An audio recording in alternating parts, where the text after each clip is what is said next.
কুষ্টিয়ার কোল ঘেঁষে বয়ে চলেছে পদ্মা ও গড়াই নদী। বৈশাখের চলমান দাবদাহে পানি শুকিয়ে নদীতে উঠেছে চর, দেখা দিয়েছে নাব্যতা সংকট। একই অবস্থা খাল বিলেরও, পানি শুকিয়ে হয়েছে মাঠ, এমনকি টিউবওয়েলেও উঠছে না পানি। জেলা জুড়ে দেখা দিয়েছে তীব্র পানির সংকট। গভীর নলকূপে শত চেষ্টাও মিলছে না এক কলসি পানি। নিত্য প্রয়োজনীয় কাজে নির্ভর করতে হচ্ছে নদীর পানির উপর, আর খাবার পানির সন্ধানে স্থানীয়দের পাড়ি দিতে হচ্ছে কয়েক কিলোমিটার পথ। এতে তাদের ভোগান্তি পৌঁছেছে চরমে। কেউ কেউ আবার সাবমার্সিবল পাম্প বসিয়ে মেটাচ্ছেন সুপেয় পানির চাহিদা। তবে পানির স্তর নেমে যাওয়ায় সেখানেও মিলছে না পর্যাপ্ত পানি। তো কষ্ট করা যায় না, পানির দুর্ভোগ, খুব দুর্ভোগ আমাদের। 5 মাইল দূর হলেও সেখান থেকে পানি নিয়ে আসা লাগে, খাওয়ার পানি। নদীতে পানি নাই বলে আমাদের এখানেও পানি নাই। আমাদের পুকুর, টিউবওয়েল এগুলো সবই নদীর সঙ্গে সম্পর্ক। এদিকে পানির সংকটের প্রভাব পড়েছে কৃষিকাজেও।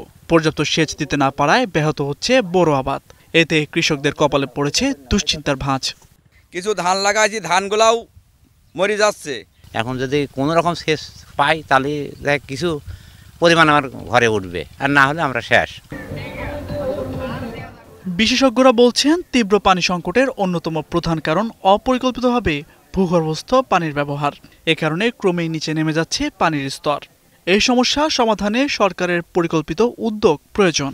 গ্রাউন্ড ওয়াটার ব্যবহারে আমাদেরকে আরও যত্নবান হতে হবে, তা না হলে কিন্তু একসময় আমরা আমাদের যে গ্রাউন্ড ওয়াটারের যে ডিম্যান্ড সেটি কিন্তু আমরা পূরণ করতে পারবো না। অন্যদিকে সুপেয় পানির সংকট নিরসনে বেশ কিছু জায়গায় সাবমার্সিবল পাম্প বসানোর কথা জানায় জেলা প্রশাসন। একসঙ্গে আবহাওয়া ঠান্ডা রাখতে জেলায় গাছ লাগানো সহ বেশ কিছু পরামর্শ দেয়া হচ্ছে বলে জানান জেলা প্রশাসক।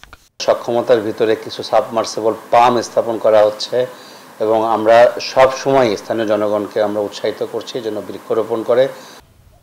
পানি উন্নয়ন বোর্ড বলছে পানির স্তর নিচে নেমে যাওয়া ঠেকাতে প্রয়োজন ভূগর্ভস্থ পানির ওপর নির্ভরতা কমানো। যেহেতু পানিটা এখন সারফেস ওয়াটারের উপরে পানি নাই, তো আশা করি অতি সম্প্রতি সময় আমাদের পাম্প চালু হলে আমাদের এই যে নিরসন, মানুষের যে কষ্ট, এটা লাঘব করা সম্ভব হবে। প্রতি বছর গ্রীষ্ম এলেই দেখা দেয় এমন সংকট। তাই পরিস্থিতি থেকে উত্তরণে স্থায়ী সমাধানের দাবি জানান স্থানীয়রা। এখন কুষ্টিয়া। ওয়ালটন ফ্রিজ কিনে অনেকের মতো আপনিও হয়ে যেতে পারেন মিলেনিয়াল। সেরা পণ্যের সেরা অফার।